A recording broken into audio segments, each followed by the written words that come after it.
Bom, sou o André R3, então, estou passando no grupo do quadril nesse mês. Eu que vou apresentar o caso clínico, então, de hoje. Bom, paciente, então, feminino, 37 anos, comerciante, paciente com queixa de dor e impotência funcional no membro inferior esquerdo há 2 horas.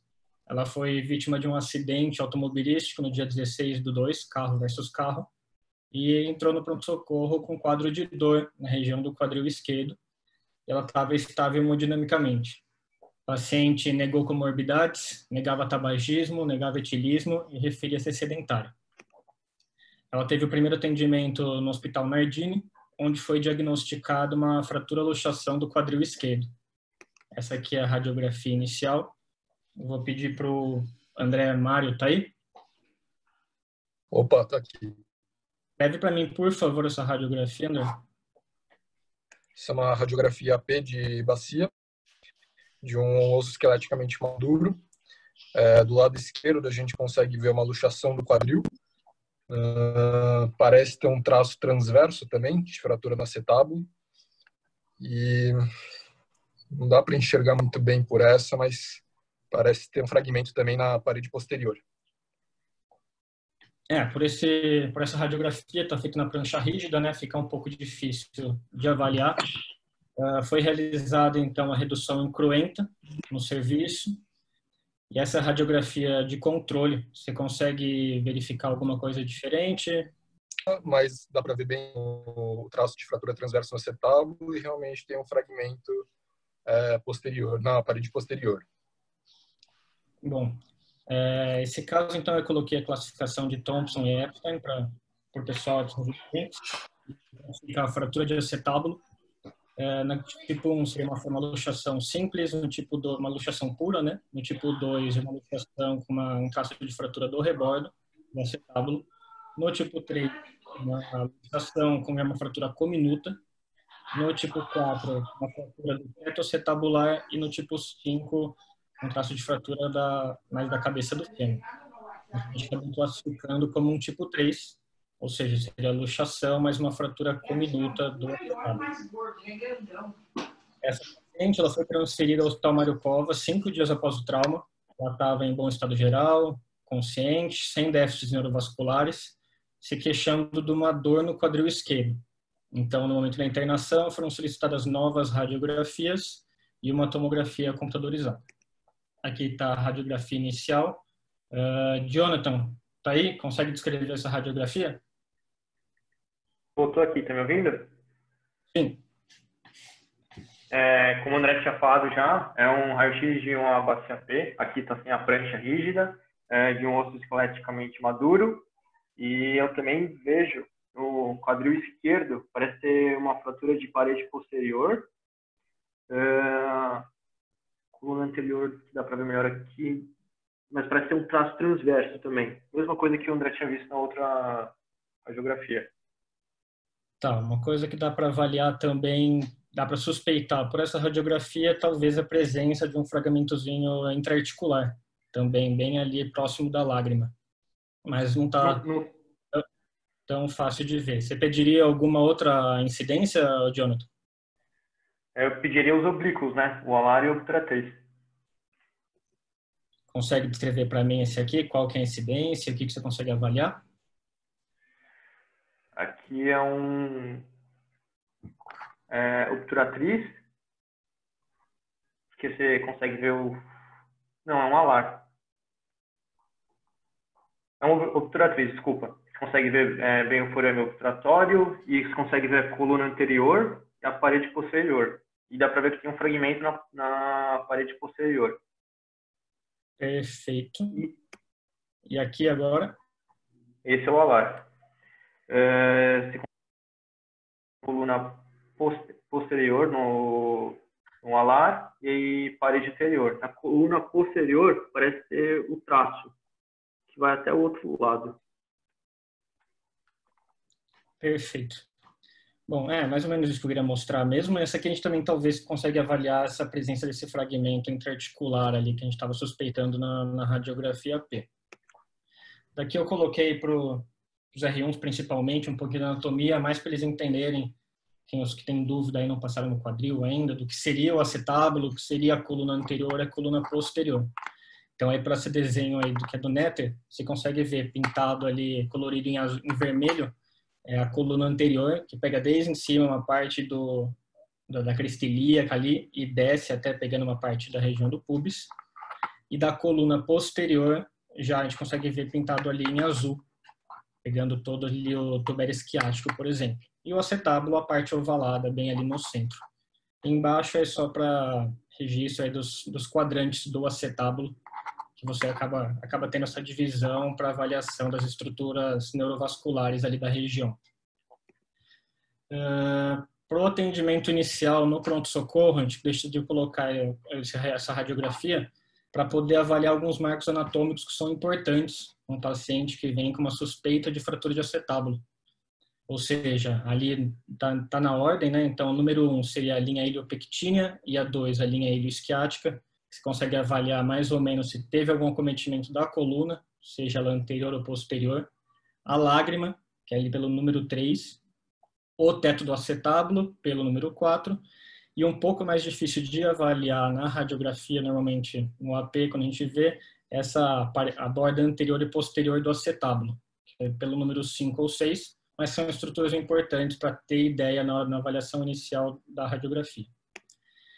E aqui também que é importante saber como faz a radiografia alar e obturatriz, tá bom? Do lado esquerdo, obturatriz, onde você consegue... As duas são feitas com inclinação de 45 graus de rotação do quadril.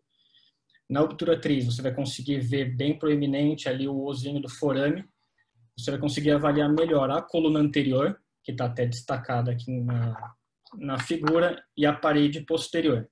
Do lado direito, que seria a radiografia alar, você vai conseguir então avaliar melhor a coluna posterior, ali você vai ver pela linha ilioisquiática, e a parede anterior.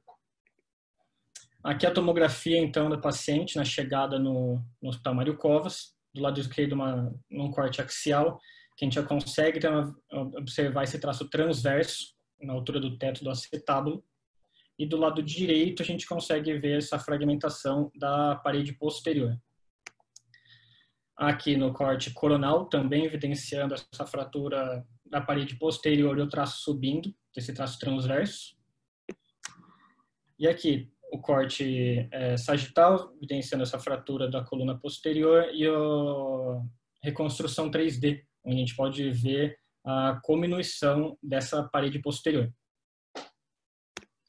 Bom, de classificação para fratura de acetábulo, resumidamente, seria a classificação de Gildea-Tornel, que ele vai diferenciar em fraturas elementares e complexas. Nesse caso, a gente classificou como a do tipo G, que seria uma fratura transversa e da parede posterior. Então, diante dessa fratura, a gente avaliou uma fratura cominuta, instável, estava desviada e com fragmento articular. Foi realizado o tratamento cirúrgico 12 dias após o trauma, no dia 28. E das vias de acesso possíveis para esse traço de fratura na parede posterior, que são descritas na literatura, foi optado pela via de acesso posterior de Cocker-Laugenbeck. Essa aqui é a radiografia no pós-operatório imediato, realizada ainda no centro cirúrgico, onde a gente pode ver que foi colocado um parafuso ali interfragmentário no fragmento maior da parede posterior, com a placa de reconstrução utilizada como neutralização e uma placa-mola pegando um fragmento superior menor. Esse aqui no terceiro pós-operatório, a gente consegue ver a radiografia então AP. Aqui no alar, a gente consegue ver bem a localização do material de síntese na parede posterior. E aqui no obturatriz. Essa paciente ela evoluiu bem, mas no pós-operatório, porém com um quadro de neuropraxia do nervo ciático. Então ela teve alta, com certa limitação da dorsoflexão do pé, do tornozelo, né? Então ela teve alta no quarto pós-operatório, dia de pós-operatório, já em uso da mola de Codivilo. Ela retornou 12 dias após a osteossíntese no ambulatório, paciente sem queixas, Bom, com essa neuropraxia ainda, usando a mola, ferida operatória sem sinais de complicação, desde a alta já orientada a essa descarga parcial de peso, fisioterapia e foi prescrito então o citoneurin e o Etna para auxiliar na recuperação da neuropraxia. Sexta semana de pós-operatório, ela voltou ao ambulatório, negou qualquer intercorrência desde da última consulta, porém já com quadro de dor e desconforto no quadril esquerdo. Aí a radiografia controle, que a gente pode evidenciar aí uma ascensão, né, do fêmur, da cabeça do fêmur e da placa mola, aparentemente com um certo desvio. E também a gente evidenciou que na cabeça do fêmur já parecia ter alguma alteração também, por essa radiografia suspeitando de alguma possível lesão. Aqui, então, a radiografia lá, que a gente pode ver realmente que a placa mola rodou.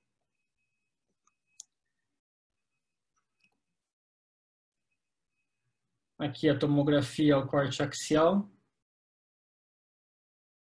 avaliando a subluxação da cabeça do fêmur e a fragmentação da coluna, da parede posterior.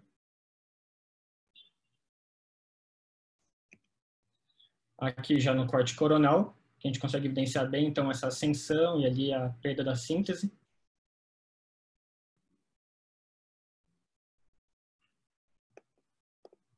E aqui no sagital, evidenciando a mesma coisa, só que a placa de reconstrução ali que estava bem alocada ainda. Então, como diagnóstico, a gente teve a falha de osteossíntese, a perda de redução e a subluxação do quadril. Então, André, só um pouquinho. André, só interromper um pouquinho. Parabéns pela apresentação. Vou aproveitar esse momento perguntar quem faria uma nova osteossíntese e quem faria uma artroplastia. Professor Nelson Ono, o senhor faria uma nova artroplastia ou uma revisão da síntese? Pois não, Takeshi. Boa tarde, tudo bom? Boa tarde. Tudo bem, obrigado. Obrigado pela presença. Porque às vezes a fratura da parede posterior, aí você disse que é transversa com parede posterior, né? Então, das complexas é a mais frequente junto com a dupla coluna, né? E a parede posterior muito cominutiva, por vezes, realmente não permite uma estabilidade total. Então, eu pergunto para quem teve na cirurgia se durante o ato operatório, logo depois fez a osteossíntese, saiu satisfeito, porque às vezes não conseguiu uma estabilidade adequada. Tá certo? Agora, em relação à pergunta do Dr. Takeshi de fazer uma artroplastia, a paciente, se não me engano, é 37 anos, não é isso? Isso. Eu acho que 37 anos a gente tem que sempre procurar uma solução biológica. Então, eu tentaria realmente entrar preparado, caso não consiga, até ter uma prótese na mão. Mas a primeira tentativa é refazer a osteossíntese e tentar uma solução biológica, e não uma solução protética. Tá? É lógico que, por vezes, é uma coisa difícil, mas a primeira opção seria tentar refazer essa osteossíntese. Eu faria isso. Eu vou comentar, porque eu agradeço o comentário do professor Nelson. Como eu sou chefe do grupo, estive nas duas cirurgias. Foi operado pelo grupo, a primeira cirurgia, e a outra também pelo grupo, em dias diferentes, colegas diferentes, mas eu estive presente nas duas na sala. Volta o pós-operatório, por favor, André, doutor André, ao imediato. A pergunta do professor Nelson é bastante interessante. Infelizmente, a cominúcia era grosseira e tinha 3 fragmentos grandes principais, conforme foi visibilizado na tomografia 3D. Essa placa conseguiu dar suporte, placa suporte em 2 fragmentos grandes. O parafuso de compressão interfragmentária conseguiu uma compressão num fragmento grande principal. A preocupação foi o fragmento superexterno, que era bem fino e muito difícil de fazer a síntese, de realizar a sua síntese do fragmento. Então foi optado por essa placa mola. Placa mola também, o que dificultou um pouco foi a presença da outra placa, que evitando por uma placa maior, mas por colocar também uma placa mola muito maior, ultrapassando o limite da outra placa longitudinal, aí perderia a função da mola, porque ficaria uma placa muito grande para a placa mola. Então, foi feito vários testes, flexão, rotação, no intraoperatório, e a síntese mostrou suficiente. Vários testes, mas saímos todos preocupados pela gravidade da comunição, como foi visto na tomografia 3D, a fragmentação grosseira, 3 fragmentos grandes, então saímos todos preocupados com esse aspecto. Infelizmente, a fragmentação era muito importante e saímos preocupados, mas a síntese, pelo menos no teste intraoperatório, foi suficiente. Professor Fábio Lucas tem uma pergunta. Tem-se usado placa de calcânio nas fraturas da lâmina? Será que cabe nesse fragmento da parede? É uma possibilidade, professor Fábio Lucas, é uma possibilidade. E também eu teria dúvida, é uma boa opção, concordo, mas eu teria dúvida se mudaria o resultado, porque como o fragmento era pequeno, mas infelizmente importante estrategicamente bem na área de carga. Então não sei se mudaria a história, a evolução do caso, também porque esse fragmento específico superexterno, ele estava quase todo dispersizado. Então é uma boa opção, mas eu teria dúvida se mudaria a história natural da doença, contando 2 fatores: a gravidade da fragmentação, 3 fragmentos grandes, e o trauma inicial também conta. Trauma inicial, às vezes, já sela o prognóstico. Logicamente, a equipe tem que sempre fazer o possível ao seu alcance, tanto da redução quanto da osteossíntese, mas em alguns casos a gravidade do trauma inicial sela o prognóstico da cirurgia. Eu gostaria de comentar, doutor Arthur de Góes Ribeiro.